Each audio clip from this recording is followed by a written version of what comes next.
But yesterday I just went out with leads and did my route and met a nice gentleman that was older. He's the first 81-year-old I think I've ever sold that's a man. Had an easy time connecting. He thinks everyone's a crook, and so I really worked on getting him to trust me and know that I'm not a crook. We ended up being gardeners together, so I walked out the door with one of his gardening magazines so that I can order some seeds to plant in my field in his mind. But anyway, real nice guy, real easy sale after that, after the trust factor kicked in. And then I went to my next house, and this lady was a hoot and a half. She was why I do this job. She was a little bit overweight, but not trans-American needed. And I had to really, really talk her into going upstairs to get her policy for me. And when I found out it was American Income, I did a happy dance inside because I know we are so much more reasonable than they are. So she ended up getting $5,500 more coverage for about the same price. She and I will probably be friends for life. One little trick I do, especially with ladies, if I'm on the phone with like Liberty Bankers or Foresters doing the phone interview and they ask, well, are you related? I always say no, but I would love to have her as my sister. And that just kind of smooths the way of trust factor, sort of like Katrina goes in as family. That's kind of how I always do it is we're going to be friends for life or we're going to be sisters for life. And that's just how my day went. It was a really fun, easy day. And thank you for your help, Tony, because I got the first deal with your advice. Back to you.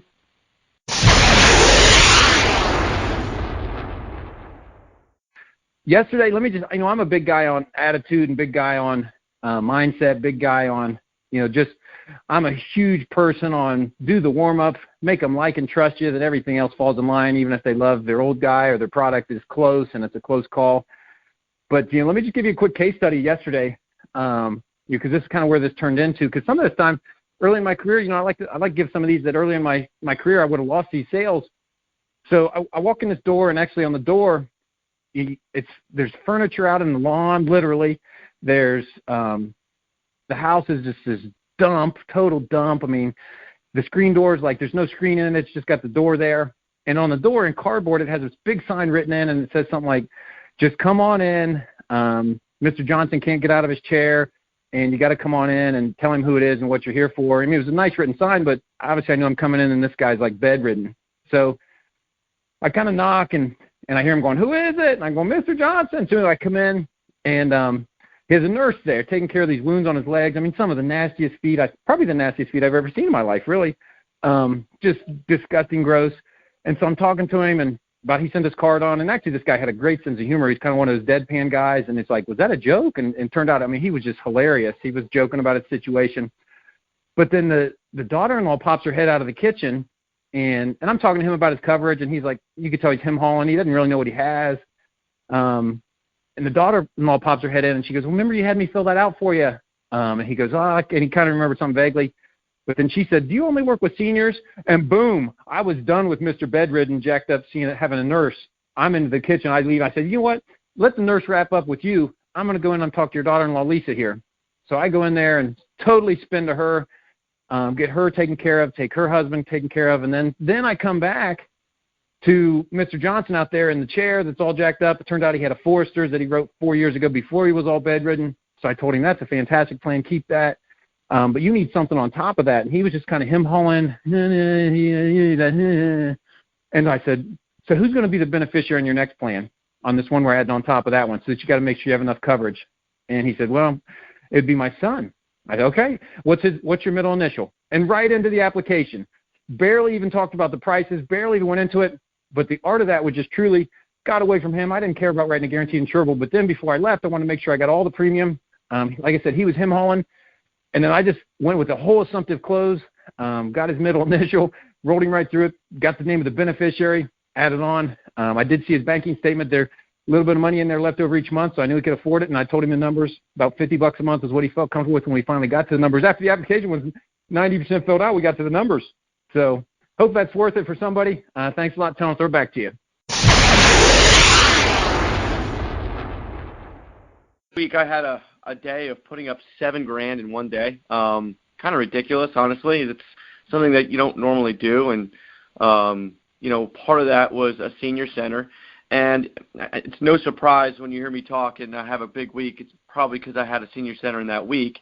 And the reason why I do them is just more people, more numbers, more shots at a hoop, more shots on goal than a typical week. And with sales in general, it's all about numbers, and numbers don't lie. 2 plus 2 is 4. You can't argue it. It is what it is, and it's always going to be that. And I love math. I love numbers. And if you run the numbers correctly, you're going to have more success. And if you review your numbers, one of the big things is closing ratio, right? So are you aware of your closing ratio? Scott Griswold is. He knows he closes at 100%, which is wild. But, do you know how much you close? Do you monitor that, I was sharing with the guys at the convention what my numbers are, and what I do every day when I get back from the field is input my numbers into a calendar spreadsheet, so that way I remember them. And what numbers I record are beyond just the AAP I wrote for the day, but it's also how many shots I took and how many misses of those shots. So, we record our numbers, how many apps, how many presentations.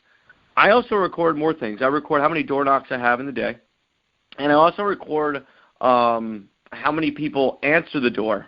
For example, if I'm knocking on 12 doors in a day and 6 people answer the door that are decision makers, and I do 4 presentations, well, that means 4 out of 6 people I got in the door. And of those 4 presentations, I make 3 sales. My closing ratio is 75%, but I'm getting in the majority of the doors that I'm knocking. And it's great to write these numbers down so you can monitor if you're making a mistake somewhere. I think I've mentioned this before on the call, but you have to write your numbers. So let's say you knock on 12 doors and 8 people answer, but you only got 2 presentations. Well, guess what? Your door approach is awful, and you need to work on it. You're doing something at the door that's making them feel uncomfortable to not let you in. You're probably saying too much because you want to say as little as possible when you're knocking on the door, and so you need to work on that. Or if you do get into all the doors, 8 presentations, 8 door knocks, and you don't make a sale, well, guess what? Your obviously presentation sucks, and you need to work on your presentation. But the more shots you do at it, the better you're going to get, and you could fix things that are wrong. Right, so if you're noticing that it's wrong, you can reevaluate and fix it. Why do sports teams reevaluate film and record themselves like we're supposed to, or watch film to watch how we're playing, to reevaluate what we're doing wrong, correct it right away, instead of that problem persisting for a while? It's so easy for us as salespeople to complain about the situation, put blame on something else. I only write 2,000 a week. Oh, woe is me. All the problems in the world, when there's something you're doing, right? If door knocking is not working for you and you've done it 10 weeks in a row and you can't pass $2,000 and you're working 5 days, 40 hours a week, reevaluate your situation. What doors are you knocking? Who are you knocking? If it's not working, make a phone call. Try to book an appointment. Go to a senior center and book it. Do something different. Improve your situation instead of the woe is me victim mentality, which doesn't get us anywhere in this business, because honestly, you have to have confidence. You have to breathe confidence, but you don't want to be overly cocky. And I think the people that are doing well, like Walter, you could tell he's super confident, and that's why he's getting indoors. He knows his numbers. He knows what he's doing, and it's getting him past the objection at the door. He's so confident he's getting in that door. That's also a problem, too, is if we start struggling, that woe is me attitude kind of brings you down and put too much weight on your shoulders. Then when you get to the door and you try to get in, they feel that energy from you, and they're not going to let you in. And that's a problem too, right? So how do you boost your energy? Well, put in your head that you are good, and you don't need to put too much pressure on yourself. As long as you're putting up massive action and doing it, you will put the numbers up that you want to. But it's easy for us to go 0 for 2 one day and 0 for 2 the next day and say, screw it, I don't feel like going out on Wednesday. I'm just having a bad week. You went 0 for 4, that's nothing. Go for 0 for 9 or 0 for 12, and then let's talk. I've actually went 0 for 9 in a day. I don't know if anyone's ever competed with that. I'm proud of that record. And the reason why is because I just believe that failing enough will get me success, and you're going to fail, but just move past it. It's not about getting knocked down. It's how fast you get up. And so many people stay down too long, and you got to move on. So last week, again, 11 apps. I think I did 15 presentations. The numbers themselves of 10 grand was great because, I found a lot of lucky situations. I've created my own luck by having a lot of presentations. I got a lot of Lincoln heritage, and we all know we love Lincoln because it's easy to replace. They're way overpriced. So I got lucky in the sense when I did find somebody, they did have Lincoln, and I did say on the call last week, when I get people on the phone, I find out what they have, it's over. I'm closing you because our products are so much better. It's an easy replacement, and I've had more opportunities to find people that did have Lincoln, did have situations where they needed insurance. I didn't have a lot of, hey, I had Prudential for 30 years, and it's paid up, and I don't know why I filled out the card. I didn't get a lot of that last week. I got a lot of Lincoln, and sometimes it's going to fall that way, but I put massive action in. The day of my senior center, all day Tuesday I prepared for it. Wednesday when the senior center came, I left the door at 8 o'clock in the morning, and I did not get home till after 10 o'clock at night. It's a long day, but, hey, $7 grand for a day is well worth that activity. So kind of give you a perspective on how hard you have to work to get it. But, luckily on Friday I didn't have to work as hard because I put up such a big week. It was nice to kind of put the apps in, like Tony said, and get the admin taken care of. So I hope that helps, and kick it back to you, Tony.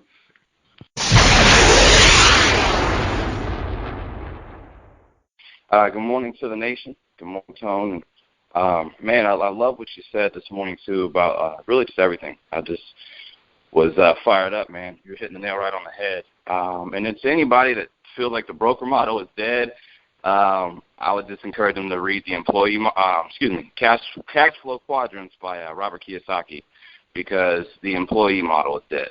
That's just proven fact. So anyways, that's why I'm here, man. You got a great leader. And Tony Stacks, you guys got a great leader as well, and Scott Griswold. Those are on the team. And, man, I've just been around. This is 3-4 other IMOs, man, and there's a reason I'm back and doing better than ever. And that's no shine for me. That's the shine to the nation. And obviously I put God first. You guys know Deuteronomy 8:18. We can't forget where our source comes from. So I just can't brag enough, really, man, just about being here, because I have standing lead orders. I mean, I have leads right now. In fact, I have to print out my lead.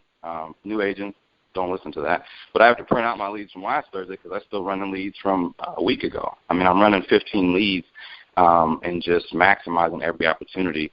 But I know that I get up on Monday and I have leads to go, and I'm not having to go and shuffle through. And so, again, Tone, I just appreciate you, because I got the runaround from, the last place I was at where I couldn't get leads. Well, I can give you a 600-point contract. Well, who cares if I can't get leads? So I just had to speak on that. That's my rant, my tangent. But, really the game's the same. We just have to do what Napoleon advised us. We got to place our iron hand, or our iron fist, if you will, inside the velvet glove. I mean, just hourly when we get to the door in the house, we're kind, we're meek, we're that family member. Don't ever go in as a salesman or ever go in as whatever else. You just, you're meek. You're the family member, a long-lost family member, and you're showing up to help. But inwardly, that it's a battle, and you're coming to win. Like, all the money in this house, Ms. Johnson, is mine. All your family members, they're mine. Your close neighbors, your good friends, your pastor and your congregation, they're mine.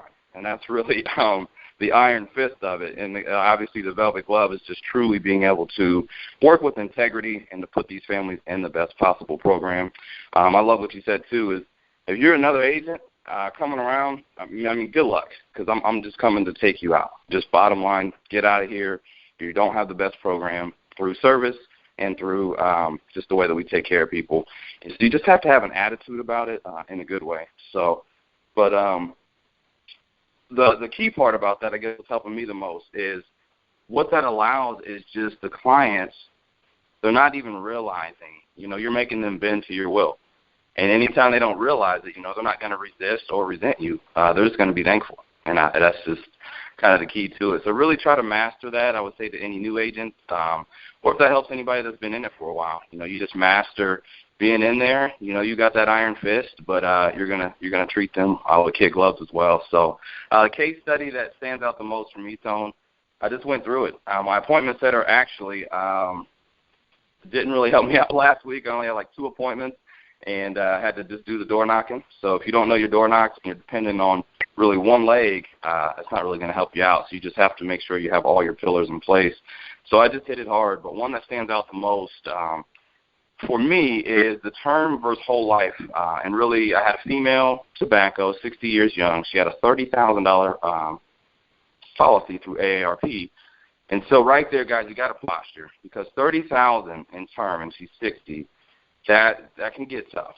And so you have to really go to the goal. Immediately I go to the goal. Okay, why 30,000?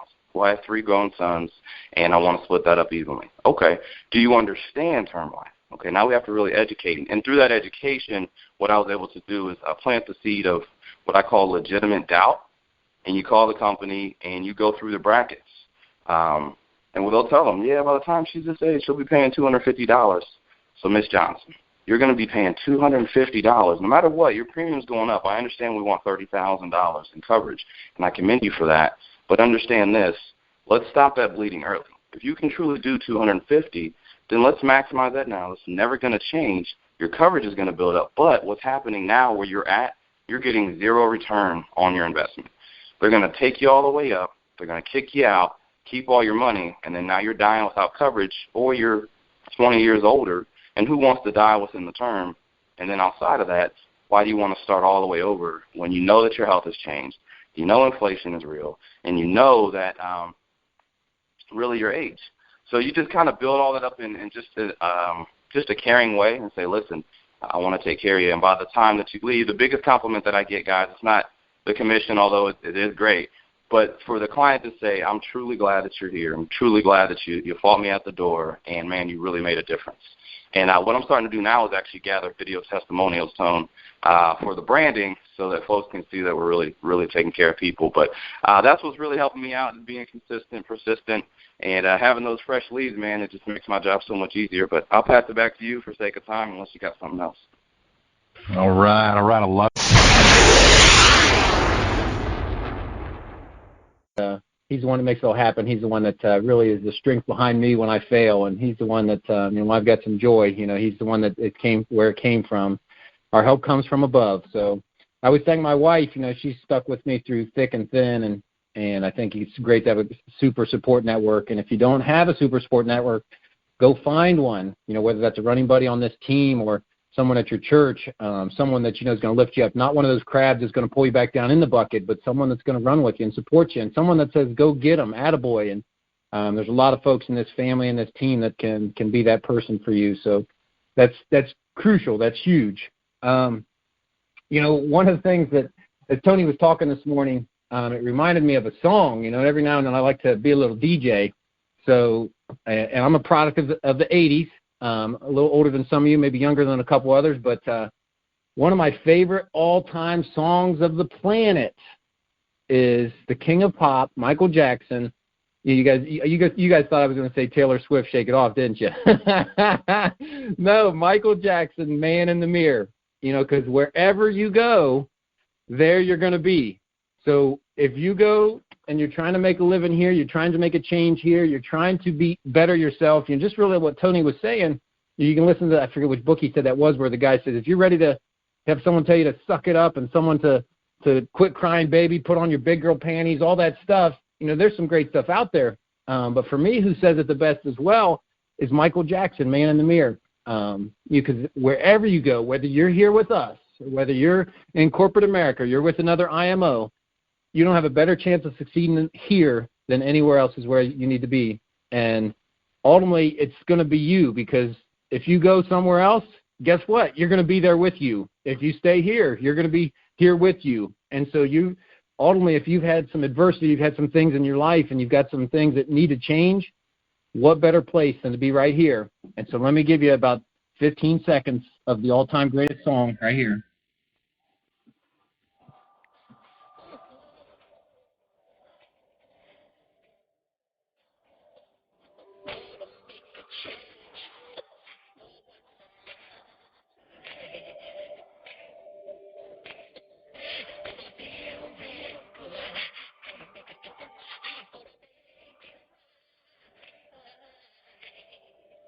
right, I got to cut him off. Tony will chop me off the line if I keep playing Michael.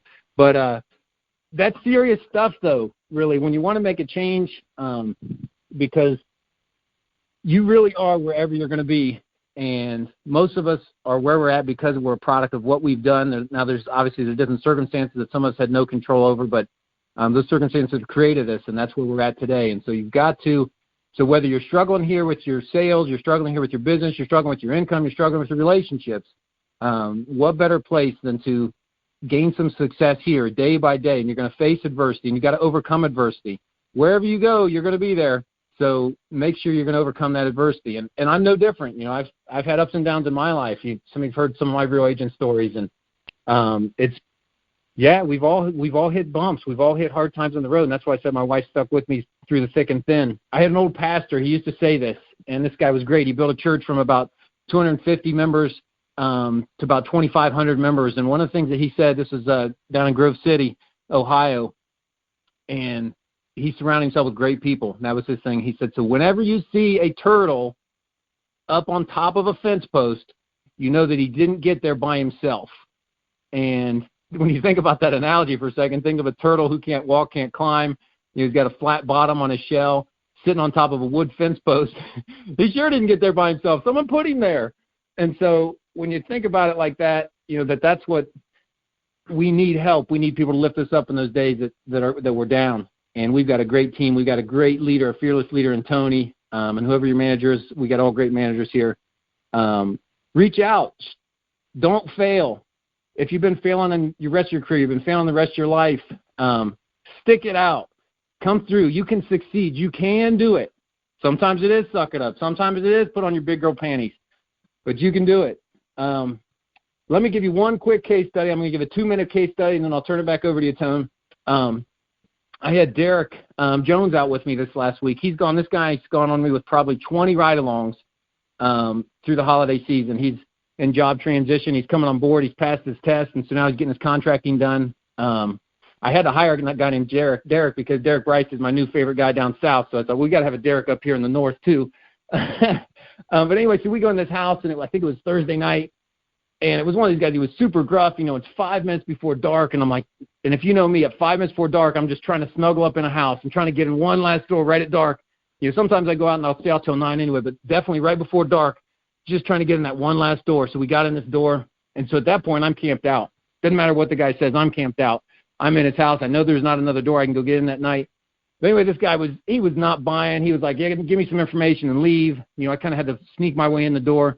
He was just, nope. Just give me some info. I don't want to talk about it. And I just baby stepped him along. And ultimately, I didn't end up getting the sale. But for me, as Tony talks about a chess match, you know, I don't call it a chess match because I'm not that complicated. I call it a game of Connect Four. You know, that's a much more simpler game for a guy like me.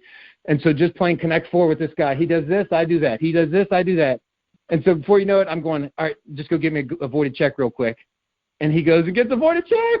And Derek's like falling out of his chair. He's texting me going, no way, did that just happen? This guy that was completely closed off. But you just got to baby step these folks along. And ultimately the wife, I could not get her in the meeting. She was in the kitchen eating dinner, and she was just the meanest, grumpiest lady, wouldn't come in. And you could tell this guy was just afraid of her. So at the end of he just wouldn't sign. He wouldn't sign. He knew that if he signed, his wife was going to beat the snot out of him. And so, I mean, just couldn't push that objective. So, but anyway, so what's kind of cool on that, I knew what I did wrong. I knew that I had to get the wife in there and just couldn't make it happen. So then when that objection came, I didn't have the warmth with her, and it just wasn't going to happen. But so you learn things, and so that's what's kind of neat in the game of Connect Four, game of chess. You can evaluate yourself and say, here's where it went wrong. Here's the only reason why that sale blew up. And so stick it out. Don't, even if you got someone that's super gruff, super grumpy, know that you can push them through and that you can get the sale. Like I said, I think Derek was just kind of like, no way did we just turn that guy over where he's giving us a voided check, and the guy gave it to us. But anyway, it's kind of cool. So appreciate, let me take the time, Tone. Let me turn it back to you. Check. Voice, what he said. He just told him to go get the check, and you hear that positive. I mean, guys, it is fun what we do, and it is fun trying to convince people. And, you know, this guy's playing a little match, whether it's Connect Four, chess, whatever, but he talked him into it. And I've told you guys before, people like to be told what to do. And I don't mean that jerk salesman way of doing it, but just, hey, go grab me a voided check. And people just do it. Try it. You're like, I don't know, man. I don't know if I can do that. Just do it. Just do it once. And I promise you, you're going to be like, wow, I can't believe I didn't do this sooner. It'll be life-changing. Guys, All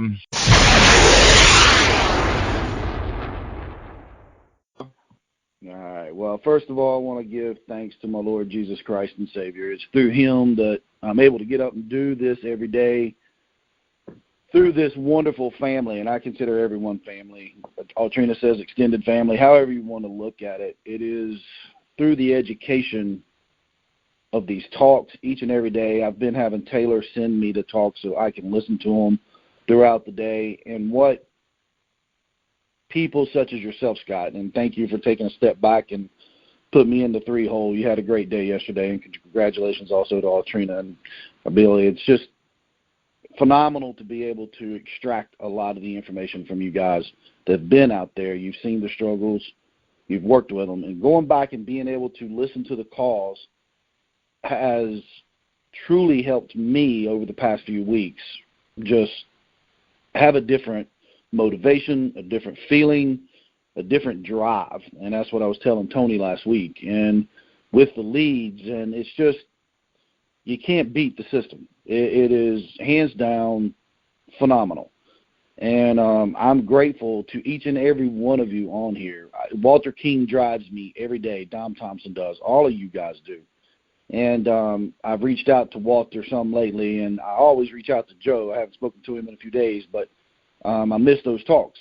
And when you learn to actually humble yourself enough to realize that you need influence from ones that have been there, that have went through it, and they can honestly help you. It's a humbling feeling, but it's the greatest feeling because you're able to step in that home. And when you get kind of stuck, you're getting better at not being stuck, if you know what I'm saying. And because you're able to reflect back on what someone said in our morning meetings. And it's just awesome. It has really just helped me tremendously. And I'm grateful to each and every one that gets on this call and that speaks. And not to take up much more time, but yesterday, Scott, was kind of parallels yours a little. I ran into a Marine vet, and 68 years old, very stern, very standoffish. His wife had made an appointment with me. We ran into the snow yesterday where they didn't do anything up here in North Carolina with the roads. I don't think they expected as much as what they got. There were several accidents in front of me prior to getting there, so I had a 9:30 appointment with him yesterday, and he's a truck driver. So she wanted me to be there as early as possible for them. And I was about 15 minutes late, but they were totally okay with that. But I met some fur babies, friends that Walter King would love. I met Maggie and Harley, which Harley was bigger than I am. And I'm not a small guy, but I thought of Walter as soon as I saw him. But we got to the table. We sit out at the dining table, and she says, we like to do our business here at the table. So I knew right then I was going to be on the spot, and I had to watch my P's and Q's. We got to talking. I got everybody's assessment, found out what was going on in previous histories, and found out she had brought her policies as I had asked. She had them on the corner of the table for me. She had already got them set out. Went through the policies, found out they were in UL policies, and they had no clue how bad it was getting ready to be. So we called the company. We got every bit of the information through. And when you watch a Marine soften, that's a little tough. When you realize his money's been going somewhere that wasn't going to benefit him later in life, and it was going to cost him more. And you see a Marine soften, that gets you hard a little bit. And so we got all the information. We're getting them some cash back. It was a little over a couple of grand.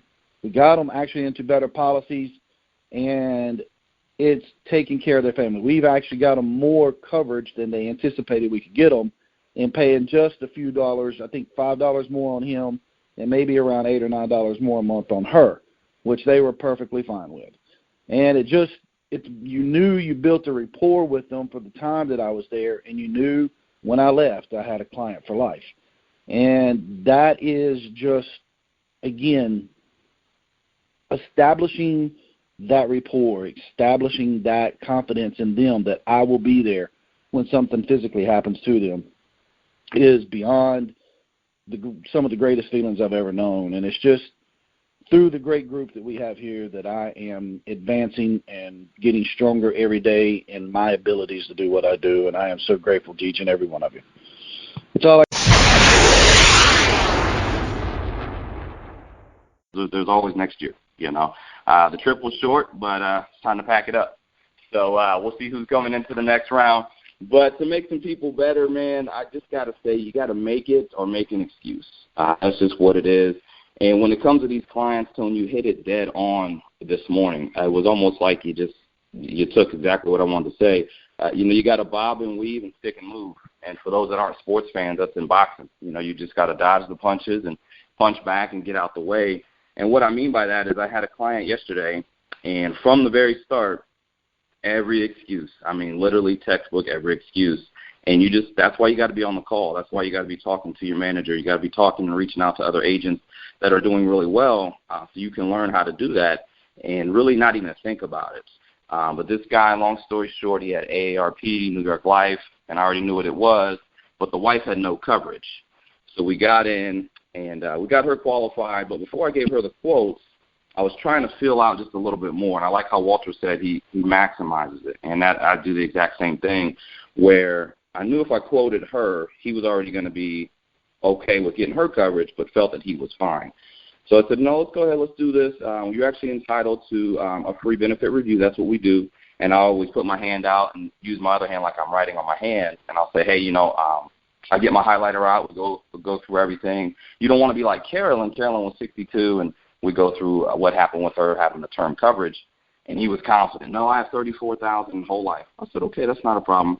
And so one thing I actually adopted from Kurt, shout out to the Gorilla, he uses a National Service Group, and that has really helped me in Georgia because I was saying broker, and for some reason, I don't know if there's more money here, what have you, but the people that I say broker to, they got it confused thinking that I got a commission off of being there, and it was an objection that I was having to overcome that shouldn't have been. So once I started using National Service Group, they understood it as, okay, he's just kind of the go-between, which is the same thing as a broker. But anyhow, but one thing I do that the Gorilla doesn't do is he doesn't ask what they're paying. And I'll be honest, I know I'll probably get a lot of kickback from Scott later. He'll probably call me and hit me up. But I ask what they're paying because that's going to let me know how hard I'm going to push. I'm just going to be honest. If you tell me, I got all this coverage and I'm paying $20 a month, okay, well, I'm just going to skip right through it. We're going to get to it and see what you're doing. Now, I get excited when you say I'm paying $120 a month because I know I'm going to help you. You have way more coverage. I'm going to get you some money back. And, again, this is business, so that's why we're here. So, but if you're brand new, do not do that. Don't follow that. Get some time under your belt, get some money in the bank before you can start really picking and choosing. And I'm not saying that's the best thing to do, but I do ask that because then it lets me know how far we're going to go. But long story short, like I said, to kind of wrap it up, we got into it, and come to find out, I put them on speaker, how we always do. There's 7 questions that we ask. If you don't know what they are, get into the Dropbox. And once we got down and he heard that it was term, his face just turned, and he was just beat red. He just could not believe it. And so we got off the call, and he said, so you mean to tell me I'm getting no money back, and if I die at a certain age that my wife doesn't get that $34,000? I said, that's exactly what I'm telling you. In order to convert it to whole life, here's what they're charging. Here's what I can do for you. You would actually get way more coverage for less. And, of course, man, I'm glad you guys stayed, and this is the best thing we've ever heard. And it's just a part of the system and what we do. But hopefully that helps somebody. You got to make it or make an excuse and get in there and get it done. I'll pass it back to you, Tom. Well, yesterday was a typical day in the field. I just want to say congratulations to Brian and speaking to his day a little bit. It's all about mindset, man. I was talking to my son about it last night, about how you can get through anything in life if you have the right things going on in your head. And if his mindset wasn't right, if he hadn't been on the calls, if he hadn't been listening to the right things, listening to the right people, then that probably would have discouraged him. But because evidently his mind was right, he was able to fight through that objection and keep going. And it's like that about everything in life, this business, your life. Like, mindset is everything. And I think the thing that makes me successful, period, in life is that I put the right things in my head. I have the right people around me. I have you, Tony, that keeps giving me things and imparting things in my brain and taking me places, and I have Scott, and, you know, I just have the right things. I have the right mentors. I listen to the right things every day. Every day when I wake up in the morning, I meditate, and I'm grateful for my day and my life. I listen to motivational speakers when I wake up in the morning. I'm sitting in front of the gym right now. As soon as I get off the call, I got to do that for 30 minutes and then hit the field. So it's just about building up your mind and doing the right things. It's funny because I've been doing a lot of building lately, or focusing more on building. So I've been talking to a lot of people, and it's crazy how people's mindsets aren't right, and they can't do simple things like get on a conference call or do simple things like answer the phone when they're supposed to answer the phone, and all that goes back to mindset. So I just encourage everybody, especially new people, to make sure you're putting the right stuff in your brain like all day, every day, until you get to where you want to get to. And the journey is not always fast, but if you continue to do that, man, your mind will be so strong, you'll be able to get through anything. And I have so many reasons why I shouldn't be successful, but my why and my mentality is the reason why I am. So I just wanted to say a little bit about yesterday. Same thing, all about mindset. The leads are ridiculously awesome, and it's crazy because I have been focusing a lot on building new people and then also building my son's business. But my birthday is in May, and I plan on going crazy for the month of May, so I'm going to be in the field strong this month and next month. I guess that's good for March Madness. But I was able to just grab it. Was that like a subtle little drop out there? Like I don't even know who I'm up against, Tony. I just know whoever it is for the next couple of months is going to be bad because these happen to be the couple of months that I have to be in the field hard. So, I love it. But it's awesome to be able to just grab a stack of leads and just go from one day you're doing one thing to the next day you need to be in the field, and you don't have to figure out who am I going to talk to, where am I going to go, who am I going to prospect today. I don't have to do any of that. All I had to do yesterday was say, hey, I got these 12 leads that I'm about to go in the field, and that's what I did, and it was awesome. And like you said, a lead is just an opportunity to get in the door. And, again, your mindset has to be right when you get to that door to know, I know I'm going to get in every house that I want to get in. If I don't get in the house, it's because I didn't want to get in it once I got there and I talked to the people. But if I want to get in the house, I'm going to get in the house. And that's my mindset, and it happens.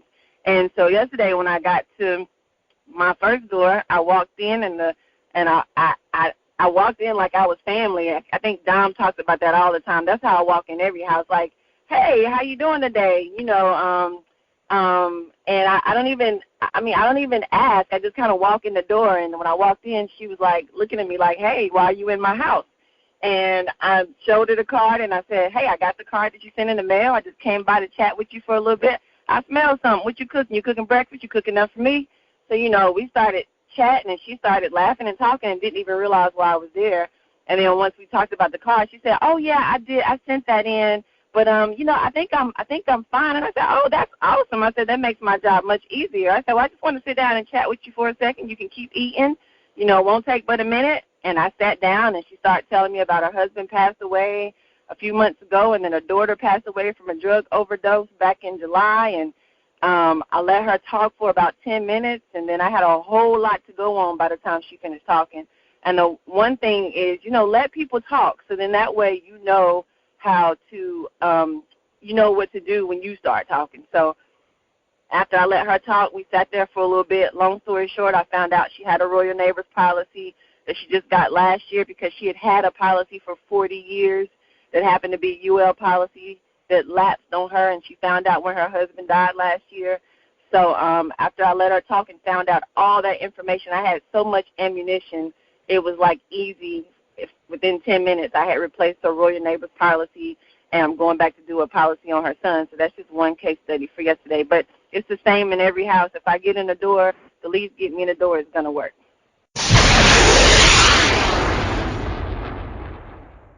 And I remember when I first started, chargebacks, man, the potential to derail your whole day. You go sell a big one at night, and you come back in the morning, you have a voicemail, and Miss Johnson will be like, I changed my mind. It's like, look, I didn't even hardly get home yet, and you called me and left a voicemail changing your mind. And that stuff had the potential to derail your day. And now you get a call like that, and it's just like, yeah, whatever. next, go to the next one. And not that you don't try to save it or whatever. Or, if it's a big one, it still doesn't rattle you a little bit. And it's like, oh, man, that sucks. But once you're grounded and you're just moving, and I think you can get to certain levels where it's like less things affect you, less things bother you. And I think that's a big thing. So I don't know that – I always said that this industry, insurance in general, and especially in final expense, is if you're looking for a place to develop your character, develop your emotional intelligence, if you will, this is like the steroid ground of training for that, because you're going to meet the meanest of the meanest, nastiest of people. You're going to see the very bowels of our society, and it's going to vomit on you. And you've got to be able to just, like a duck, let it roll off your shoulders and just be like, that doesn't affect me. That can't touch me. It's not going to hurt me, not going to harm me. I'm not going to remember you in 5 minutes when I get to the next house. And there was, I know Kurt used to talk about this when he'd have a bad sale. He'd beat up the side of his passenger seat in his car for a second. John Wakeland used to talk about, John was one of the greats who had a stroke, I think, last year, one of our sales guys. Fantastic guy, sales his whole life. But John, I think, and I forget the exact time frame, but he said after he had a disappointment or he was down, he only allowed himself, I think he said 15 seconds of negativity. So he literally would feel it, realize it, oh, that pissed me off, that sucks, that stinks, but then move on. I can't carry that with me, can't carry that in my mojo. And so I think if you're going to continue standing, you've got to be able to just recognize that. You got to be grounded, great support network, which we have here. And then I think you just kind of continue moving forward. Just know that can't affect you. That's not who you are. If they're jerks, here's a great point. If they're jerks and they're being a jerk to you, that really has nothing to do with you. That has everything to do with the kind of person that they are, the kind of upbringing they've had. And then one last thing, I said we're going to meet with the bowels of society. We also meet with some of the most touching members of society as well. And I think that's the one last point I want to make, because that'll carry you through. When you meet Miss Johnson and you truly helped her and she truly believes Jesus sent you, and you're just helping her out, you're getting a better situation. Somebody lied to her, somebody hurt her, or maybe she just had a loan on her policy. She's in a bad situation and she's got some credit card bills, and now you're getting her cash back. She's going to pay that off, and she's going to be so thankful. And I think that's the other thing that can keep you motivated. And you go between the jerks and you find the golden gems.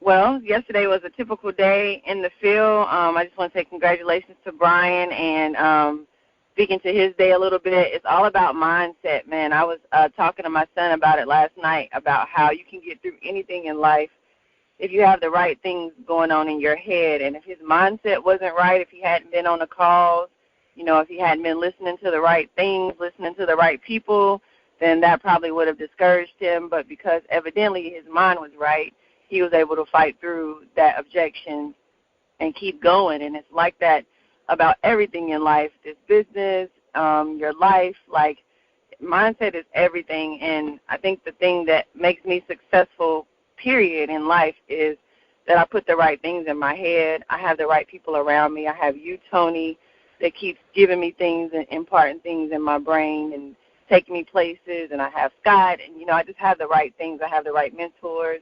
I listen to the right things every day. Every day when I wake up in the morning, I meditate, and I'm grateful for my day and my life. I listen to motivational speakers when I wake up in the morning. I'm sitting in front of the gym right now. As soon as I get off the call, I got to do that for 30 minutes and then hit the field. So it's just about building up your mind and doing the right things. It's funny because I've been doing a lot of building lately, or focusing more on building. So I've been talking to a lot of people, and it's crazy how people's mindsets aren't right, and they can't do simple things like get on a conference call or do simple things like answer the phone when they're supposed to answer the phone, and all that goes back to mindset. So I just encourage everybody, especially new people, to make sure you're putting the right stuff in your brain, like all day, every day, until you get to where you want to get to. And the journey is not always fast, but if you continue to do that, man, your mind will be so strong, you'll be able to get through anything. And I have so many reasons why I shouldn't be successful, but my why and my mentality is the reason why I am. So I just wanted to say a little bit about yesterday. Same thing, all about mindset. The leads are ridiculously awesome, and it's crazy because I have been focusing a lot on building new people and then also building my son's business. But my birthday is in May, and I plan on going crazy for the month of May, so I'm going to be in the field strong this month and next month. I guess that's good for March Madness. But I was able to just grab it. Was that like a subtle little drop out there? Like I don't even know who I'm up against, Tony. I just know whoever it is for the next couple of months is going to be bad because these happen to be the couple of months that I have to be in the field hard. So, but it's awesome to be able to just grab a stack of leads and just go from one day you're doing one thing to the next day you need to be in the field, and you don't have to figure out who am I going to talk to, where am I going to go, who am I going to prospect today. I don't have to do any of that. All I had to do yesterday was say, hey, I got these 12 leads that I'm about to go in the field, and that's what I did, and it was awesome. And like you said, a lead is just an opportunity to get in the door. And, again, your mindset has to be right when you get to that door to know, I know I'm going to get in every house that I want to get in. If I don't get in the house, it's because I didn't want to get in it once I got there and I talked to the people. But if I want to get in the house, I'm going to get in the house. And that's my mindset, and it happens. And so yesterday when I got to my first door, I walked in, and I walked in like I was family. I think Dom talks about that all the time. That's how I walk in every house, like, hey, how you doing today? And I don't even ask. I just kind of walk in the door, and when I walked in, she was like looking at me like, hey, why are you in my house? And I showed her the card, and I said, hey, I got the card that you sent in the mail. I just came by to chat with you for a little bit. I smelled something. What you cooking? You cooking breakfast? You cooking enough for me? So, we started chatting, and she started laughing and talking and didn't even realize why I was there. And then once we talked about the card, she said, oh, yeah, I did. I sent that in. But I think I'm fine. And I said, oh, that's awesome. I said, that makes my job much easier. I said, well, I just want to sit down and chat with you for a second. You can keep eating. It won't take but a minute. And I sat down, and she started telling me about her husband passed away a few months ago, and then her daughter passed away from a drug overdose back in July. And I let her talk for about 10 minutes, and then I had a whole lot to go on by the time she finished talking. And the one thing is, let people talk, so then that way you know how to, what to do when you start talking. So after I let her talk, we sat there for a little bit. Long story short, I found out she had a Royal Neighbors policy that she just got last year because she had a policy for 40 years that happened to be a UL policy that lapsed on her, and she found out when her husband died last year. So after I let her talk and found out all that information, I had so much ammunition, it was like easy. Within 10 minutes, I had replaced her Royal Neighbors policy, and I'm going back to do a policy on her son. So that's just one case study for yesterday. But it's the same in every house. If I get in the door, the leads get me in the door, it's going to work.